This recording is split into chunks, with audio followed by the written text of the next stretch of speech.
to my very first okay edited devlog for Polyspell. Polyspell is a single player, multiplayer,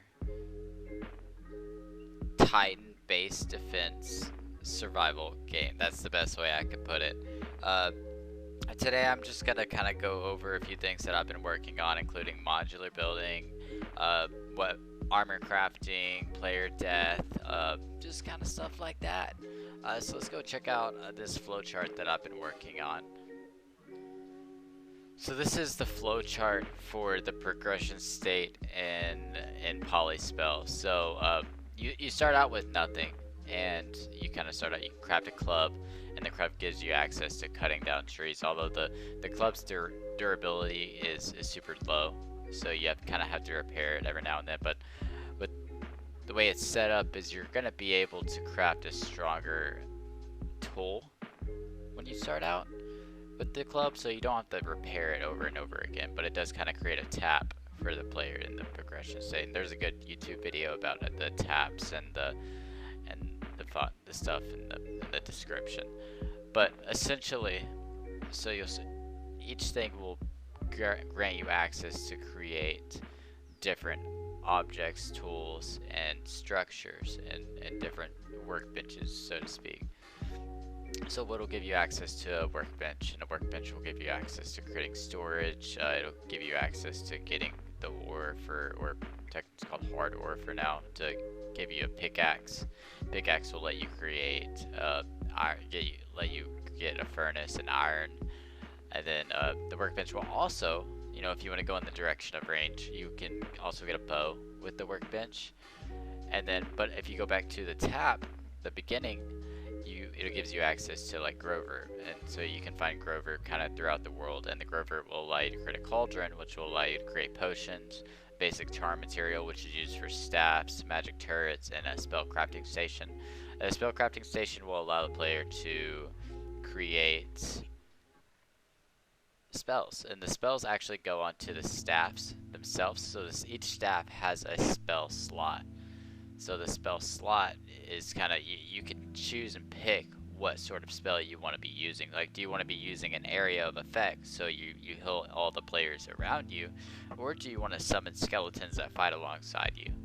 And that's kind of the gist of Polyspell. Is you have a bunch of different options to go about playing the game. Because yeah, you can hold an axe, but you can also hold a staff in your right hand. So, and it'll be the same way with melee weapons, such as like swords and also bows. Like, you'll be able to hold a bow in your right hand, so you can also, so you kind of have this dual wielding effect going on. So you can mix and match and play how you want. And that's kind of my goal with Polyspell, is you get to kind of play how you want. However, it's more focused on magic. So there's a lot of magic that you can actually do. You don't just have to use magic.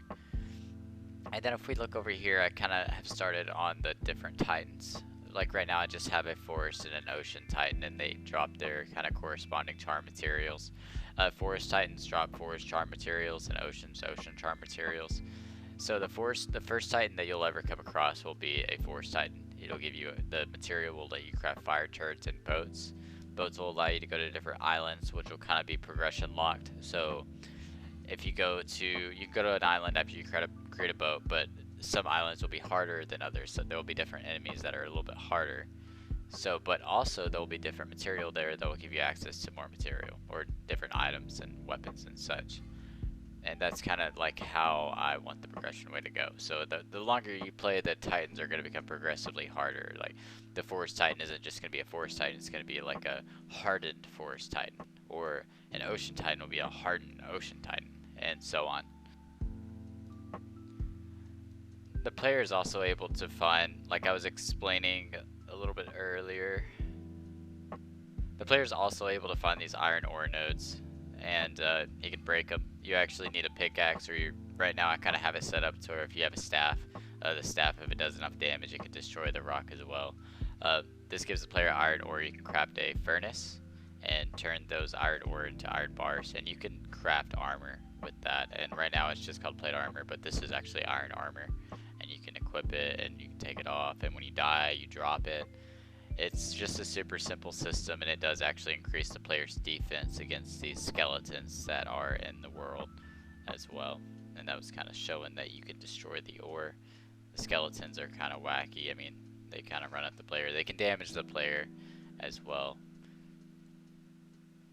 Also, essentially, so when the player dies, they die and they respawn, but they drop a bag, and the bag just has all their loot. It's a super simple way of just basically I extract everything in the inventory and then I insert it into this other container that's a prefab.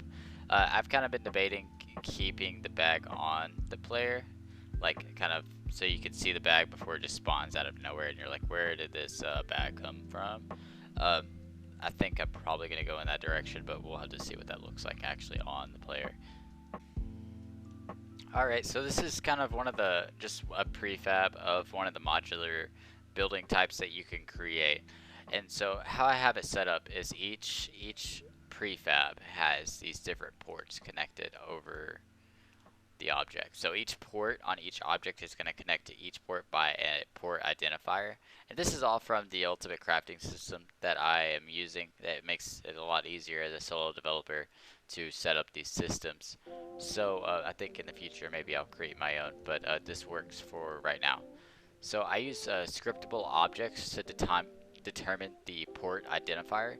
So so I have a group here. It's called a connector port group, and it has two different.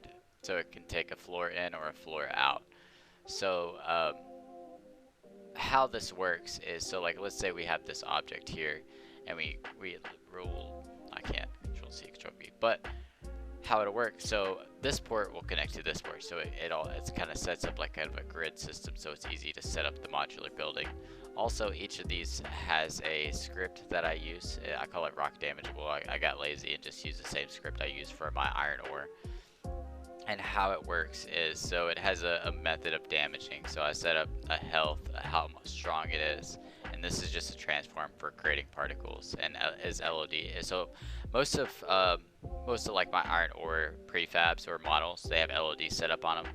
So if it's an LOD, what I do is I just destroy the parent instead of the game object itself. That way I still don't have those other LODs still in the game world. And then I have a prefab for a drop and then an amount of drops. So basically what happens is it has an interface which is just tree damageable. All this does is create a method called damage, and it makes it easier for the player and for trees that are falling to damage other objects. And I can set up a video in the description that kind of describes how that works. So whenever it's damaged, this maybe you're kind of redundant, but I instantiate the particle effect. And then I start the coroutine of spawning the loot, and all this does is spawn what I tell it to spawn. But yeah, I think that's all I'm going to show today. I don't want this devlog to go on for too long. This game it's Polyspell. It's a game I'm working on. I really thank you for watching the video. If you want, you can join the Discord and follow my progress. I post a lot in there. I've been doing a lot of optimization here recently, a lot of working on the modular building and making everything feel good, look good. I appreciate you watching the video though, and I hope everybody has a blessed day. Thank you so much. Make sure to like and follow.